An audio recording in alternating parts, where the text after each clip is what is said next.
Assalamualaikum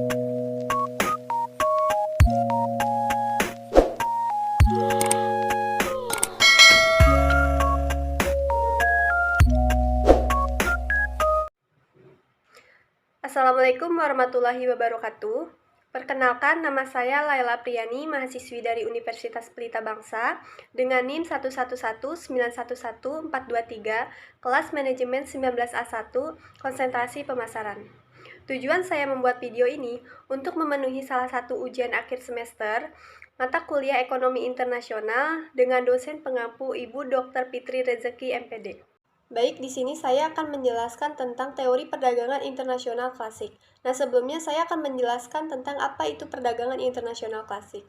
Perdagangan internasional klasik merupakan salah satu jenis perdagangan yang dilakukan oleh penduduk suatu negara dengan penduduk negara lain atas dasar kesepakatan bersama. Nah, perdagangan internasional ini disebut dengan perdagangan dunia. Hal ini dikarenakan interaksi perdagangannya berasal dari berbagai belahan dunia. Teori dan kebijakan perdagangan internasional merupakan aspek mikro ilmu ekonomi internasional sebab berhubungan dengan masing-masing negara sebagai individu yang diperlakukan sebagai unit tunggal serta berhubungan dengan harga relatif satu komoditas. Teori perdagangan internasional. Nah, teori-teori klasik dalam perdagangan internasional ini didasarkan pada sejumlah asumsi-asumsi yang diantaranya yang pertama ada dua barang dan dua negara. Yang kedua, nilai atas dasar biaya tenaga kerja yang bersifat homogen. Yang ketiga, biaya produksi yang tidak berubah. Yang keempat, tidak ada biaya transportasi. Yang kelima, faktor-faktor dapat bergerak bebas di dalam negeri tetapi tidak di luar negeri. Yang keenam, distribusi pendapatan tidak berubah. Yang ketujuh, tidak ada perubahan teknologi. Yang kedelapan, perdagangan dilaksanakan atas dasar barter. Teori perdagangan internasional klasik terbagi menjadi dua. Yang pertama, teori keunggulan mutlak atau absolute advantage. Yang kedua, teori keunggulan komparatif atau comparative advantage. Yang pertama, teori keunggulan mutlak atau absolute advantage. Teori keunggulan mutlak menurut Adam Smith merupakan kemampuan suatu negara untuk menghasilkan suatu barang dan jasa per unit dengan menggunakan sumber daya yang lebih sedikit dibanding kemampuan negara-negara lain.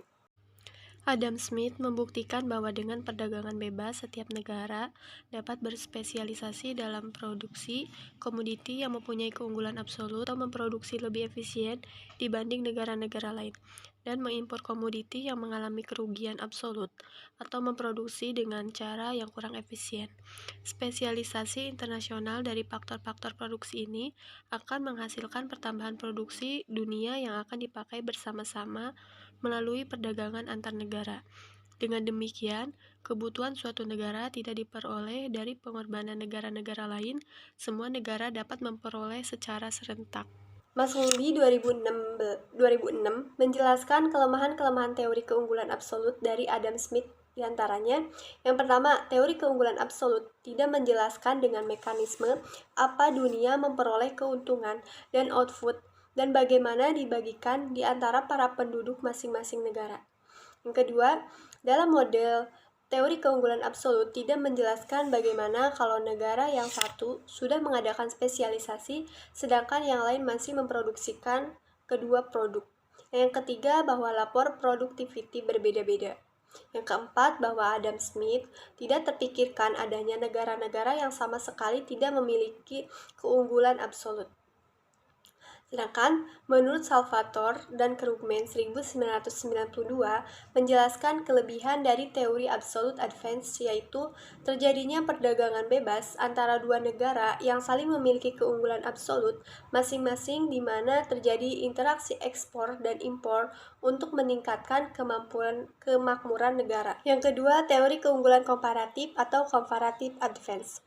Menurut teori keunggulan komparatif, meskipun sebuah negara kurang efisien dibanding negara lain dalam memproduksi kedua komoditi, namun masih tetap terdapat dasar untuk melakukan perdagangan yang menguntungkan kedua belah pihak. Nah, teori keunggulan komparatif ini didasarkan pada nilai tenaga kerja atau theory of labor value, yang diperkenalkan oleh David Ricardo, yang menyatakan bahwa nilai atau harga untuk produk ditentukan oleh jumlah waktu atau jam kerja yang diperlukan untuk memproduksinya. Jadi, Suatu negara akan memperoleh manfaat dari perdagangan internasional apabila melakukan spesialisasi produksi dan mengekspor barang dengan memproduksi relatif lebih efisien serta mengimpor barang di mana negara tersebut memiliki produksi yang relatif kurang efisien. Nah, dengan kata lain, suatu negara akan tetap mendapatkan keuntungan dalam perdagangan jika berspesialisasi dan mengekspor barang yang memiliki keunggulan relatif, di mana keunggulan relatif yang mengidentifikasikan bahwa suatu negara lebih efisien secara relatif dalam memproduksi barang. Teori ini mencoba melihat keuntungan atau kerugian dalam perbandingan relatif.